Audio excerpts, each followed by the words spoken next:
Welcome to Revlog. This week we're in Advent 3. Yes, sir. Yeah, and Zechariah is able to speak this week. Grateful for this. He's back. He's back, baby. Baby John is here. Yeah. And there's great rejoicing with that.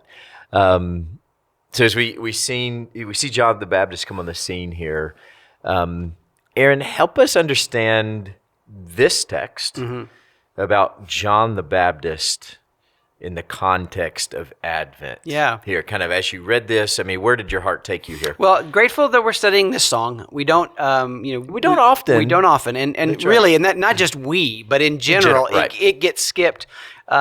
It just lesser priority than the Magnificat that comes right before it. But that Zechariah's first response to having his mouth open is to sing and praise the Lord. And that's not lost on me at all. And I think that is a beautiful response.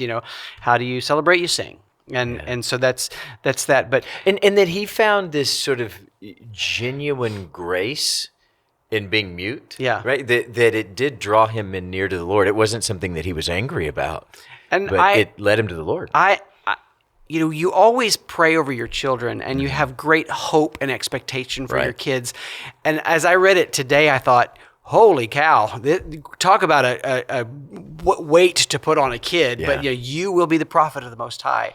But I mean, he gets that from this angelic visitation. Right. He gets that. It's not from his own. Yeah. Right. That what he is praying over his son is a blessing. It is a mantle. It is, but that you're going to be a prophet of the Lord, and that through you, this sun will start to rise. That the idea of light coming into the world, which is that's Jesus, and that your job is you're the setup man. You're the guy that's gonna kind of till the earth so that fruit can come. Yeah, and the Spirit is going to use you to prepare the way for this incarnate Christ. It's a beautiful role. And you see, in Luke 1 and Luke 2, this kind of unfolding, it's this rapid fire, Elizabeth gets this visitation, Zechariah gets this, Mary gets this, but we're talking hundreds of years of prophecy here. Leading up to this.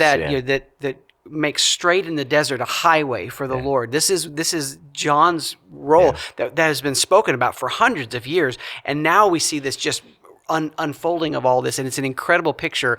An incredible responsibility to put on a kid. I remember holding my kids saying, "You're going to pay for my retirement." Whatever these things. That was your utterance. Yeah. Your tongue was loosed, and that's what came out. But it's just knowing these guys are just 6 months apart, and yet Jesus waits 30 years. Yeah. John goes away to prepare, and he gets that ground moving a little sooner. But what a role he played. Yeah, it's wonderful. Brian, as you read this text anew, what stuck out to you? The utterance of Zechariah really contains a sweep of history there, and they don't know what that is going to look like in John's life. Yeah. Was it a heartbreak that he went out to the desert? Perhaps. Was it a heartbreak how he dressed and yeah, exactly. what he ate? You need some proper clothes, son. Well, I mean, I do wonder. I mean, sincerely, right? I mean, were his You're parents? losing weight, Yeah, I mean, were his parents torn in Sure. what that looked like? Well, why not? Because at the presentation of Jesus at the temple, Simeon says to Mary, "A sword will pierce your own soul." That's right. Too.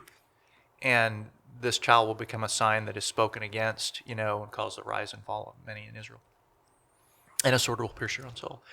And so there is this, my boy, he's going to be, but with that comes a lot of weight. And you mentioned, the weight to put on a child.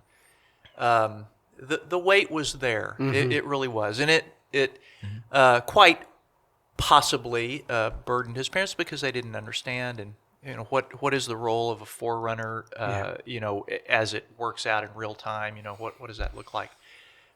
Later on, even John himself was bent to the ground with doubt. Are you the one who was to come? Have I been preaching my whole life, only to be wrong, or should we look for someone else? Yeah, and we're talking 30 years later, right? Absolutely. At that point. Yeah. And Jesus, of course, was very tender to him. But this role of John is it carries the weight of a people and a world, and it is just it's staggering. And there's no way around the pain. There's no way but through.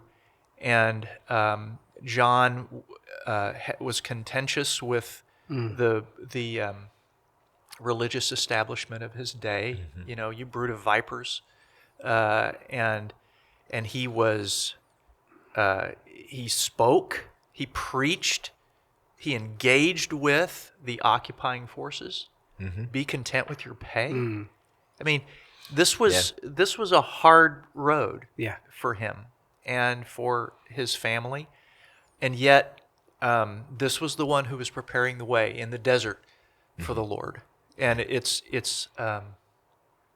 high and it's noble and it's beautiful and hard. Yeah, and with all that, I think it's important to note when you look down through this text. I mean, I think it's 3 times where they mention this is the mercy of God, and his birth and his calling is God's mercy. It doesn't make it easy. No, but it's God's mercy. It's God's faithfulness. Right. And all of John. that was packed into those words that his father spoke. That his father spoke. Yeah, that's right. I think it's fascinating. You just got my mind spinning. I mean, think of all of the parents who received some sort of prophetic visitation or angelic visitation. Oh, you think, Sarah, Samson's parents. Yeah, Hannah, Elizabeth, Mary. I mean, there's so many that received that. And with that came our own expectation. I'm hearing the words of Gabriel. I'm hearing the words of this messenger, but I'm filtering it through my own understanding of greatness, of power, of, we still don't know what this heavenly kingdom is going to look like. And so they're going to spend the rest of their lives going, is this what I expected? I got a big word for you. So this is how this lines up. You're going to go do this and you're going to do this. Right. So for them to, like you say, go to the desert or go to, kind of take a different path, you have to wonder as a parent, are they going to meet that expectation? Is that going to, because, parents are going to receive these words and then, and we're going to spend the rest of our time, lives helping them achieve that or pulling them away from it because based on our own filter that we're hearing that. And the pathway of faith is going where you don't know based on what you do know, but you don't have this road already built ahead. It's being built as you go. And I don't know of any parental visitation by an angel that came without pain. Right. In the Bible. Yeah.